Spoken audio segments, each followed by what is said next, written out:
세상에는 참 많은 종교가 있죠. 이단 사이비를 비롯해서 곡식한 큰 종교들이 이 세상에 많이 있습니다. 여러분, 우리가 믿는 기독교와 세상의 많은 종교의 가장 큰 차이점이 무엇인지 아십니까? 부활입니다.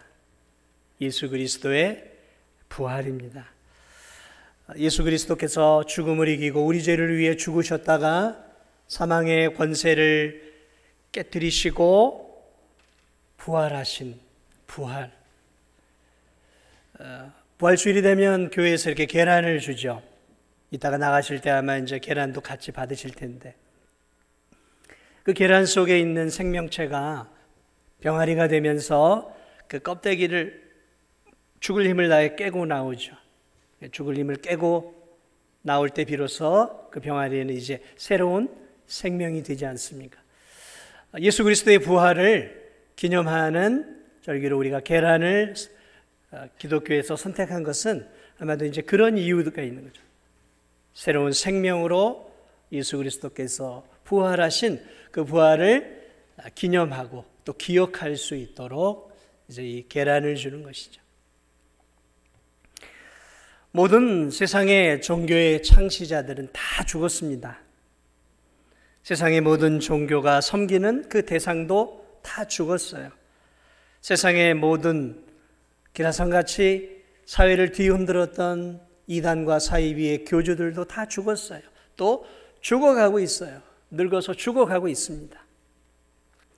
세상의 모든 종교는 죽은 자를 믿습니다. 죽음으로 끝난 인생을 신으로 믿습니다. 그러나 기독교는 죽은 자를 믿지 않습니다. 죽은 신을 믿는 것이 아니라 죽음을 이기고 사흘 만에 다시 살아나신 살아있는 하나님, 살아계신 주 예수 그리스도를 믿는 것이 기독교임을 여러분 믿으시기 바랍니다. 기독교는 하나님의 아들 예수 그리스도께서 이 땅에 육신을 입고 오셔서 우리의 죄를 대신해 형벌을 당하시고 우리를 대신해 십자가에 죽으셨다는 그 사실에서 머무르지 않아요. 거기서 머무르지 않아요. 만약 예수 그리스도께서 우리 죄를 짊어지시고 십자가에서 형벌을 당해 죽으셨는데 그분이 죽음을 이기지 못하고 부활하지 않았다고 하면 예수님도 우리와 같은 죄인에 불과한 거예요. 왜냐하면 죄의 결과가 사망이기 때문에. 그런데 그분이 죽음을 깨뜨리고 부활했다라는 것은 그분이 자신의 죄 때문에 죽은 것이 아니라 우리의 허물과 죄 때문에 죽으셨다가 하나님께서 예수 그리스도의 그 죽음을 받으시고 사흘 만에 다시 기쁨으로 예수 그리스도를 부활시켜 주신 것입니다. 오늘 이 본문은 예수 그리스도께서 죽은 지 사흘 만에 다시 살아나신 부활의 사건을 다루고 있습니다. 금요일 오전 9시경에 십자가에 못 박혔던 예수 그리스도는 오후 3시경쯤 6시간의 십자가의 고통을 경험하시다가 3시에 운명하십니다. 그러나 예수 그리스도는 죽음으로 끝나지 않고 주일 새벽 다시 사흘 만에 살아나셨습니다. 그렇습니다. 오늘 이 본문에서 드러내고 싶은 사실은 먼저는 예수 그리스도께서 십자가의 죽음으로 끝나지 않고 부활하셨음을 우리에게 선포해 주고 있습니다. 여러분, 우리가 부활을 믿으려면 증거가 있어야죠. 증인이 있어야 되는 거 아니겠습니까? 비록 2000년 전의 사건이지만 정말 예수님이 부활했다면 그 부활의 증인들이 있어야죠. 증거들이 있어야죠. 놀랍게도 오늘 마태복음 28장은 예수 그리스도께서 부활하신 부활의 증인들과 부활의 증거들을 우리에게 소개해 주고 있습니다. 오늘 성경을 보니까 천사가 예수님의 부활의 소식을 알리는 첫 번째 증인으로 등장합니다. 천사가 증인으로 등장합니다. 안식 후 첫날 새벽 주일 새벽에 막달라 마리아와 다른 마리아가 예수님의 무덤에 갑니다. 토요일은 유대인의 안식일이라 그들이 움직일 수가 없었어요. 그리고 안식이 끝나는 그 주일 새벽에 그들은 향품을 준비해 예수 그리스도의 무덤을 찾아옵니다.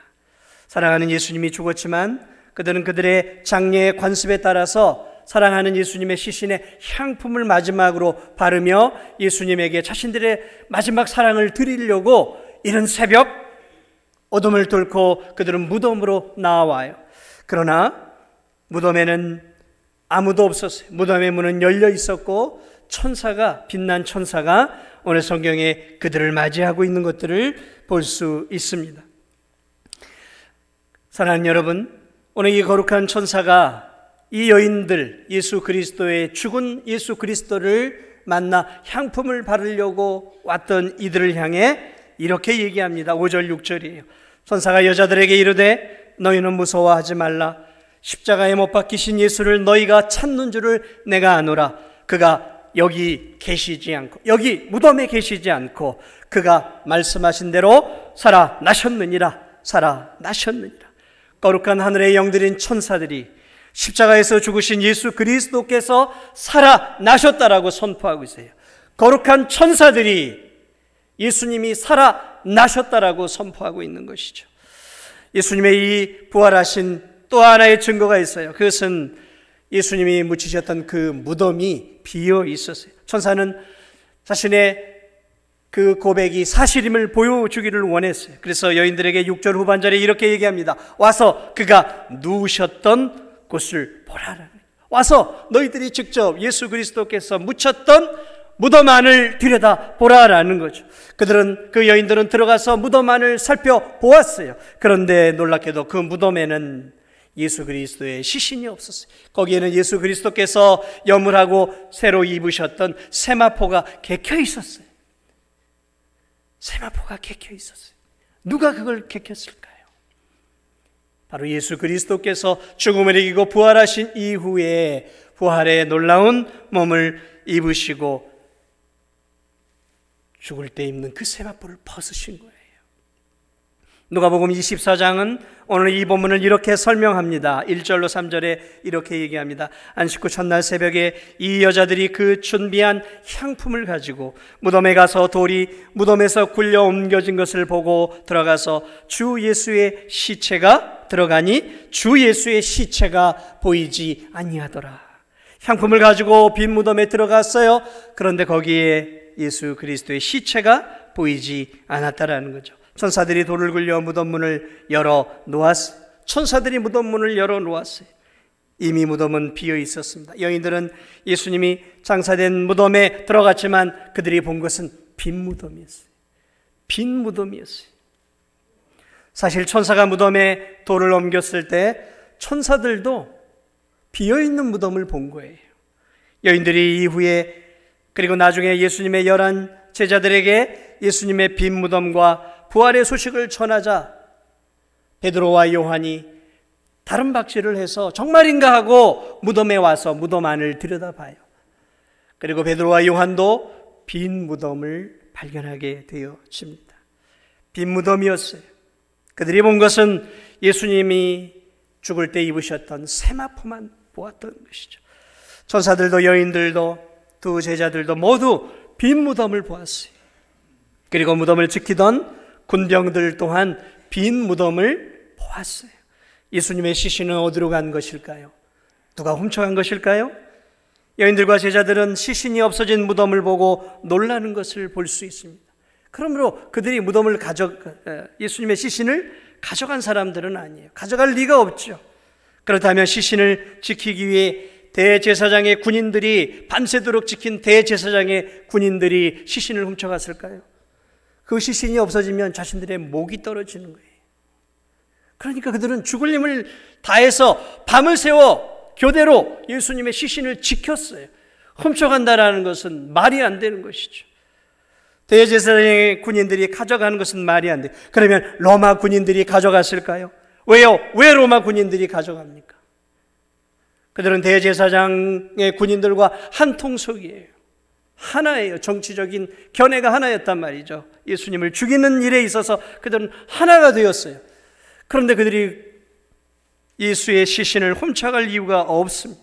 그러므로 예수의 제자들도 군인들도 대제사장의 군인들도 로마의 군인들도 가져가지 않았다면 그러면 예수의 시신은 어디로 간 것일까요? 그렇습니다. 예수의 시신을 가져가신 것은 아무도 없습니다. 예수 그리스도께서 스스로 일어나셨어요. 그리고 그 무덤의 문을 열고 나오셨던 것입니다. 예수님의 죽음을 이기고 살아난 이 빈 무덤, 비어있는 무덤이야말로 예수님의 부활을 증거하는 대단히 중요한 역사적 증거인 것입니다. 왜 천사가 그 육중한 무덤의 돌문을 열어 놓았을까요? 천사가 그 무덤의 돌문을 열어놓지 않았다면 어쩌면 모든 사람들은 예수 그리스도가 여전히 무덤 속에 죽어 시신이 되었을 거라고 생각했을 거예요. 그러므로 예수 그리스도의 빈 무덤의 문을, 육중한 문을 천사들이 열어놓았던 것은 세상 사람들에게 이 무덤이 비어있다라는 사실, 예수님이 부활했다라는 것을 천사들이 보여주기 위해 무덤의 문을 열어놓으신 것을 여러분 믿으시기 바랍니다. 부활의 주님을 만난 것은 바로 천사만이 아니었어요. 오늘 이 여인들이 부활의 또 다른 증인들이었어요. 천사의 증언만이 아니고 빈 무덤만이 아니라 실제적으로 이 여인들이 부활의 주님을 만나게 되어집니다. 여인들은 빈 무덤을 확인하고 이제 천사가 말한 사실을 제자들에게 알리기 위해서 뛰어갑니다. 8절과 9절입니다. 그 여자들이 무서움과 큰 기쁨으로 빨리 무덤을 떠나 제자들에게 알리려고 다름질할새 예수께서 그들을 만나 이르시되 평안하냐 하시거늘 여자들이 나아가 그 발을 붙잡고 경배하니. 예수님의 부활의 소식을 전하기 위해 그녀들이 뛰어가다가 예수 그리스도를 앞에서 만나게 돼요. 평상시처럼 예수 그리스도께서 그들에게 인사합니다. 샬롬, 샬롬, 평안하냐. 그들은 평소에 들었던 그 예수 그리스도의 샬롬이라고 하는 평강의 인사를 듣고 예수 그리스도인지를 순식간에 알아차렸어요. 그리고 부활하신 예수 그리스도 앞에 무릎을 꿇고 그분의 발을 붙잡고 경배합니다. 어슴푸레한 새벽이었지만 예수님의 부활을 그녀들은 확신할 수 있었어요. 그렇습니다. 예수 그리스도의 발을 붙잡았어요. 발을. 예수님이 유령이었다면, 예수님이 귀신이었다면 발을 붙잡을 수 있었겠습니까?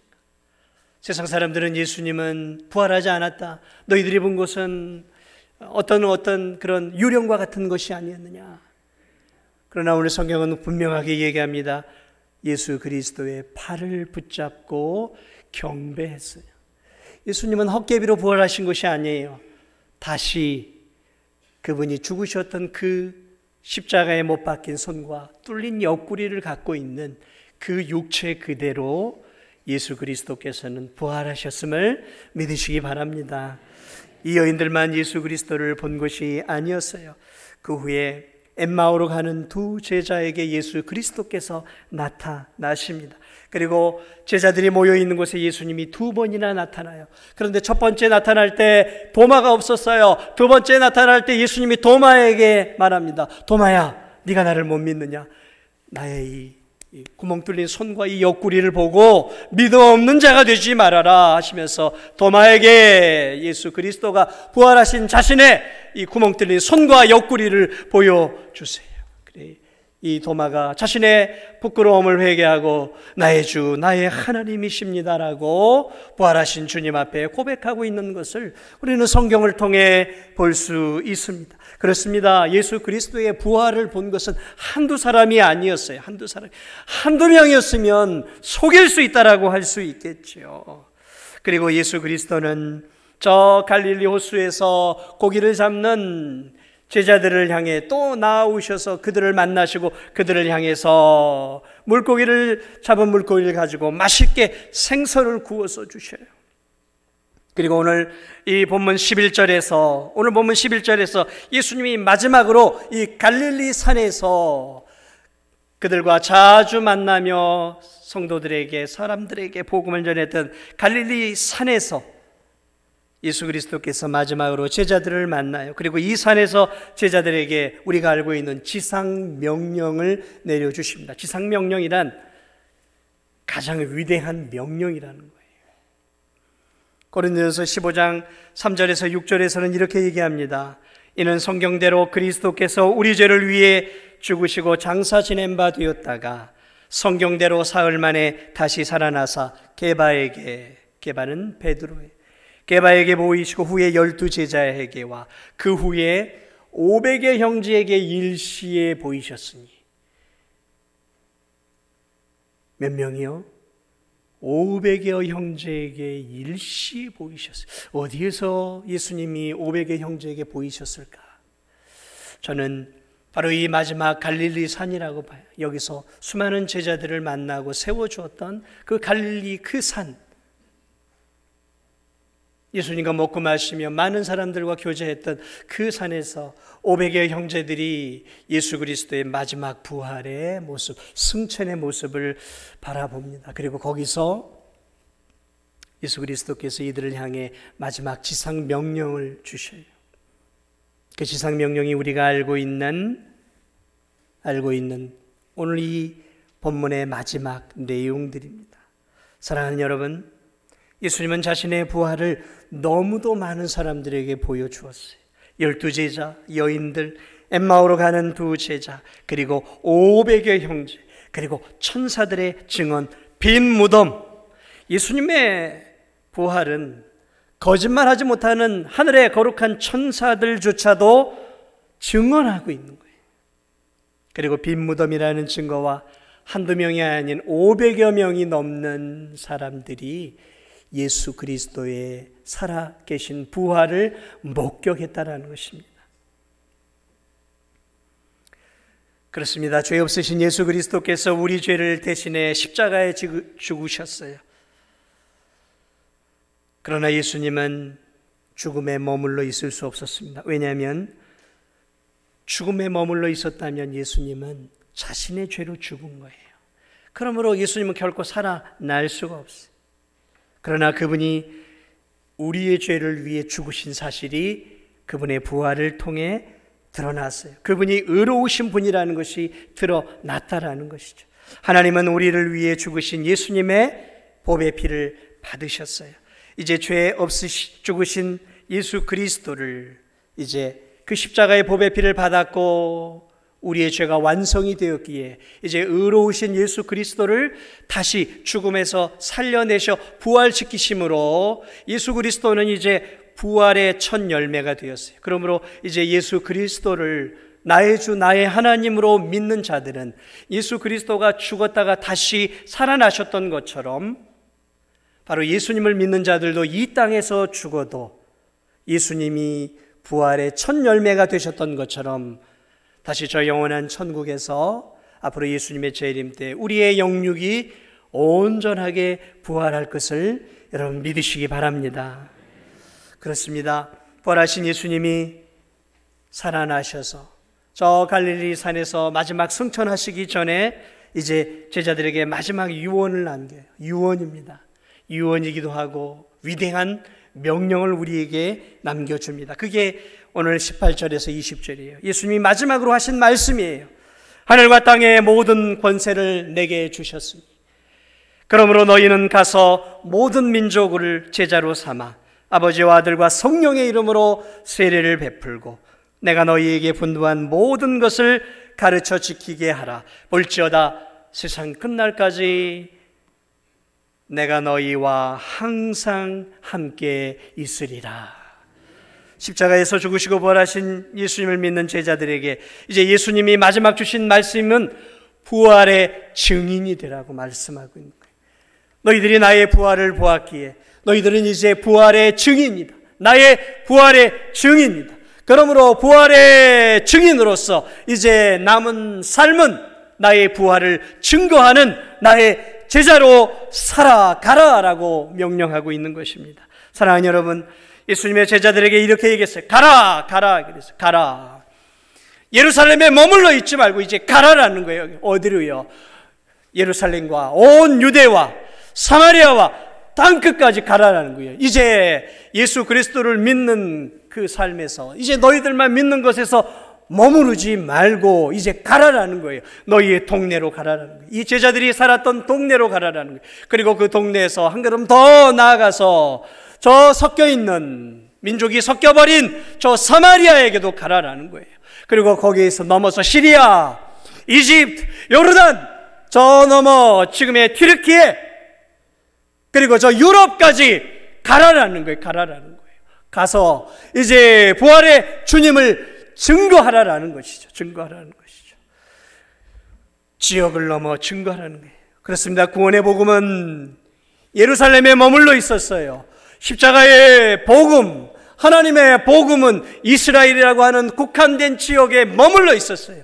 예수님이 살아 계시는 동안까지, 그 구약으로부터 시작해서 예수님이 부활하시기 전까지 복음은 유대인들의 복음에 거의 불과했어요. 복음은 이스라엘 안에 국한되어 있었어요. 그러나 예수 그리스도께서 십자가에 죽으시고 자신의 몸을 깨뜨리시고 성전의 휘장을 깨뜨리시면서 이제는 성전의 시대가 아니라 교회의 시대이고, 이제는 땅끝까지 하나님의 복음이 증거되기를 원하셨어요. 그래서 가라 그랬어요. 가라. 그렇습니다. 저와 여러분이 정말 예수 그리스도를 믿는다면 우리는 우리가 예수 그리스도를 믿는 예수의 증인에서 머물러서는 안 되는 거예요. 그저 나 혼자 예수님 믿고 조용히 천국 가는 게 이제 우리의 인생의 목적이 아니에요. 이제 우리에겐 인생의 목적이 예수의 증인들에게는 인생의 목적이 생겼어요. 그것은 자신들이 세운 목적이 아니에요. 예수님이 주신 목적이 가라라는 거죠. 땅끝까지 이르러 복음을 증거하는 내 증인이 되라라는 거죠. 그렇습니다. 우리가 예수님을 믿고 우리가 정말 예수님의 부활을 믿는다면 이제 우리도 가야 하는 거예요. 뭐 저 선교지로 가라는 얘기가 아니에요. 역동성 있는 복음의 증인으로 살라라는 거예요. 복음의 증인으로 살라라는 거죠. 가라. 이제 이 복음은 예루살렘에서 머물 복음이 아니라는 거죠. 이 복음은 조그만한 땅덩이 이스라엘에 머무를 복음이 아니라는 거죠. 예수 그리스도의 십자가의 죽음은 이스라엘 사람들만을 위해 죽으신 게 아니에요. 예수 그리스도의 십자가의 복음은 저 튀르키예와 시리아를 넘어 저 유럽, 그리고 오세아니아, 아프리카, 저 중남미, 유럽을, 그리고 미국이라고 하는 나라, 저 나라를 거쳐서 이 극동지역, 고요한 아침의 나라, 우상숭배에 쩌들어 있고 무속에 쩌들어 있고 세상을 모르고 갇혀 있었던 이 조그만한 동방의 나라, 이 대한민국에 가라라는 거죠. 가라라는 그 말 속에는 저 진도 땅까지 가라라는 의미가 담겨 있는 거예요. 그래서 그 복음이 흘러가기 시작합니다. 제자들을 통해 흘러가고 또 바울을 통해 흘러가면서 유럽으로 흘러가고 복음이 전해지고, 복음을 받은 사람들이 또 흩어져 복음을 전해서 저 캐나다와 저 미국의 선교사들이 지금으로부터 140년 1884년에 언더우드 아펜젤러의 첫 선교사를 통해 저 제물포항에 들어오기 시작하면서 복음이 이 대한민국에 들어왔어요. 이 저주받은 땅, 유교와 불교로 쩌들고 무속으로 쩌들고 무당으로 쩌들어 소망이 없는, 정치적으로 완전히 썩고 경제적으로 완전히 무너지고 식민 지배 상태에 있는 완전히 가망 없는 나라, 끝난 나라 대한민국에 복음이 들어오잖아요. 그리고 그 복음이 한 영혼 한 영혼을 살리기 시작하면서 여러분, 이 대한민국이 어떻게 변했는지 아세요? 복음이 들어오면서 어떻게 이 대한민국이 변했습니까? 구한말을 연구해 보세요. 소망이 없던 나라였어요. 소망이 없던. 선교사들이 와서 했던 말이 그 말이에요. 어둡다. 이 민족이 너무 어둡다. 어둡다 그랬어요. 너무 캄캄. 칠흑같이 어둡다 그랬어요. 그렇습니다. 어디를 봐도 선교사들이 보기에 이 대한민국은 소망이 없는 땅이었어요. 끝난 나라였어요. 그런데 복음이 들어오고 십자가의 예수 그리스도의 복음이 들어오면서 여러분, 사람들이 예수 그리스도를 믿고 성경을 공부하고 학교를 세우고 그리고 병원을 세우고 유치원을 세우고 그러면서 대한민국이라는 나라가 변화되기 시작했어요. 변화되기 시작했어요. 사랑하는 여러분, 예수 그리스도를 믿는 자들의 사명은 복음을 증거하는 거예요. 그게 우리의 사명입니다. 땅끝까지 이르러 복음을 전하는 거예요. 진정 우리가 부활의 주님을 만난 부활의 증인이라면, 정말로 여러분들이 예수 그리스도가 나의 구주요 나의 하나님이요 나의 죄를 위해 죽으셨다가 나에게 영원한 영생의 생명을 주시기 위해 사흘 만에 다시 살아난 주님을 여러분이 믿으신다면 이제 여러분도 부활의 증인이십니다. 여러분이 부활의 증인이라면 이 진도 땅에 아직도 죽어가고 있는 많은 영혼들에게 복음을 전해야 돼요. 그리고 우리가 땅끝까지 이르러 복음을 전해야 돼요. 그런데 우리가 갈 수가 없잖아요. 그러니까 우리가 선교사들을 돕는 거예요. 그들을 후원하는 거예요. 물질로, 기도로, 때로는 단기 선교를 통해서 지치고 힘든 그 선교 사역을 지원함으로 우리가 간접적으로 선교하고 복음을 땅끝까지 전하는 거예요. 그러면 우리는 동시다발적으로 이 일들을 감당해야 돼요. 이 진도 땅에 죽어가는 영혼들에게 복음을 증거해, 이 주변 지역에 복음을 증거할 뿐만 아니라 이 민족이 복음화될 수 있도록 힘을 써야 되고, 그리고 물질과 기도와 그리고 단기 선교와 격려와 관심을 통해서 저 선교지에서 고군분투하고 있는 선교사들을 위해 간접으로 선교하며 복음의 증인으로서의 삶을 감당해야 합니다. 그것이 우리 진도 중앙교회를 지금으로부터 104년 전에 하나님이 이 땅에 세워주신 이유예요. 이유. 그리고 104년이 지난 지금 예수 그리스도를 구주로 믿고 있는 우리들이 복음의 빚을 진 거예요. 그러므로 이 빚을 갚아야 하는 거예요. 이 빚을 갚아야 하는 거죠. 그것이 무엇입니까? 복음을 증거하는 것이죠. 아무쪼록 오늘 이 부활의 아침에 저와 여러분이 부활의 증인으로서 예수 그리스도께서 우리에게 주신 이 놀라운 지상 명령을 기억하면서 올 한 해에도 한 영혼이라도 가서 그리스도의 십자가의 복음과 부활의 복음을 증거하며 한 영혼이라도 복음을 전하며 살 수 있는 그런 복음의 증인, 부활의 증인이 되어지는 우리 성도들이 되시기를 예수님의 이름으로 축복을 드립니다. 우리 이 시간